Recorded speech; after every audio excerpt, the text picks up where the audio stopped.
As negociações entre Estados Unidos e Irã sobre o programa nuclear entraram numa nova fase. A Casa Branca reconhece que houve avanços nas conversas realizadas em Genebra, mas admite que pontos importantes ainda separam os dois países. O governo Donald Trump aguarda mais detalhes por parte dos iranianos, enquanto Teherã reafirma que não aceitará pressões. Tudo isso em meio a ameaças militares e ao reforço das tropas americanas naquela região. Nós vamos conversar com o professor de Relações Internacionais, Vitélio Brustolin. Professor, muito boa noite, obrigado por aceitar o nosso convite. Boa noite, Celso. Obrigado pelo convite. Boa noite a todos. Professor, mesmo com o reconhecimento de avanços, a Casa Branca deixou claro que as negociações ainda estão longe de um consenso e que existem divergências importantes diante desse cenário. Que sinalizações diplomáticas esse momento traz e o que ele revela sobre as reais possibilidades de um acordo? Celso, as sinalizações diplomáticas são divergentes com a movimentação militar.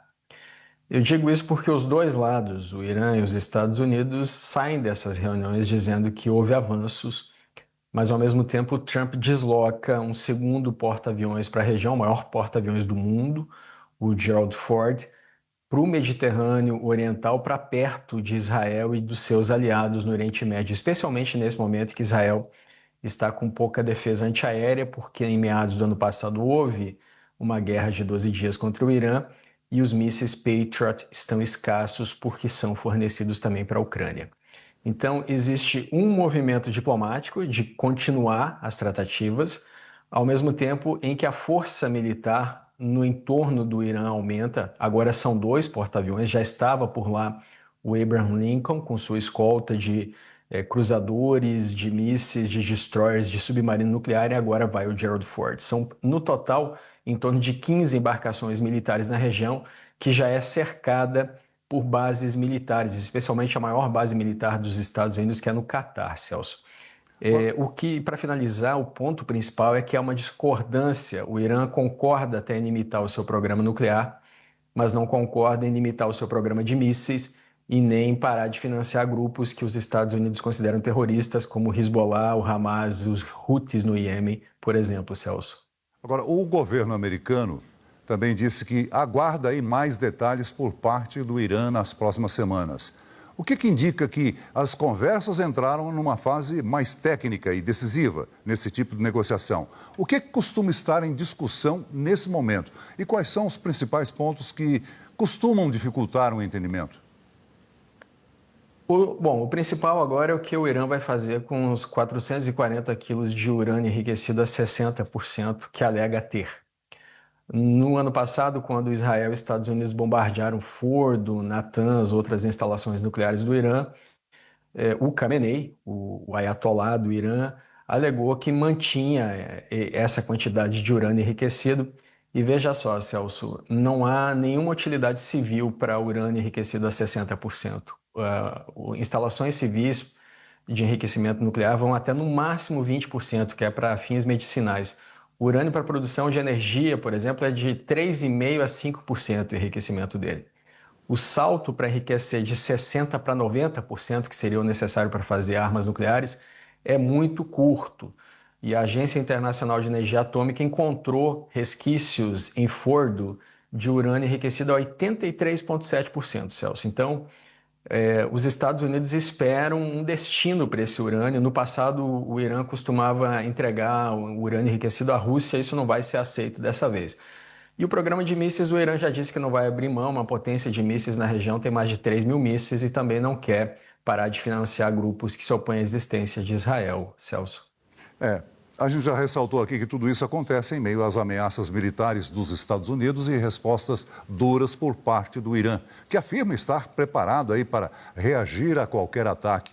Como é que esse clima de pressão e demonstração de força impacta o processo diplomático e até que ponto isso pode aproximar ou afastar um possível acordo? Por outro lado, há a grande necessidade do Irã de cessar o bloqueio econômico, né? Foi esse um dos motivos que levaram às manifestações dentro do Irã. Bom, eu vou fazer uma contextualização. Houve um acordo militar, um acordo sobre as instalações nucleares do Irã no governo Obama, no final do governo Obama. E aí foram baixadas sanções contra o Irã, que já tinha um programa de enriquecimento de urânio. No primeiro mandato, o Trump saiu desse acordo nuclear. E ele disse que o Irã continuava com o programa de mísseis, o que se mostrou verdadeiro, e continuava enriquecendo urânio clandestinamente. No governo Biden, os Estados Unidos aliviaram as sanções contra o Irã. E o Trump usou isso na campanha, disse que o Biden foi muito relapso com o Irã e que o Irã usou aquele dinheiro descongelado para se armar mais. Então, no final das contas, agora, nesse segundo mandato do Trump, voltou o cerco ao Irã e as sanções contra o Irã. E aí, veja só, Celso, o Irã tem um orçamento militar que vai de 25 a 30 bilhões de dólares, comparado com 900 bilhões de dólares dos Estados Unidos por ano. E o Irã é acusado de usar esse orçamento militar não para ajudar a população ou para desenvolver o país, mas sim para se armar.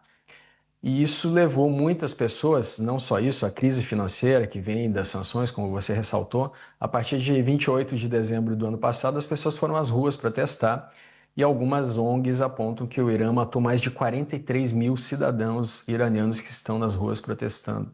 Então, existe ainda uma insatisfação com o regime dos ayatolás e a complicação da economia do Irã também por conta das sanções, Celso. Professor Vitélio, nós estamos num momento crítico, né? Os Estados Unidos concentram aí muito armamento naquela região. Por outro lado, o Irã participa de exercícios militares com a China e a Rússia na região. Olha, a Rússia disse que pode enviar soldados para fazer exercícios militares. A China não se envolveu diretamente. A China depende do petróleo do Irã, é verdade.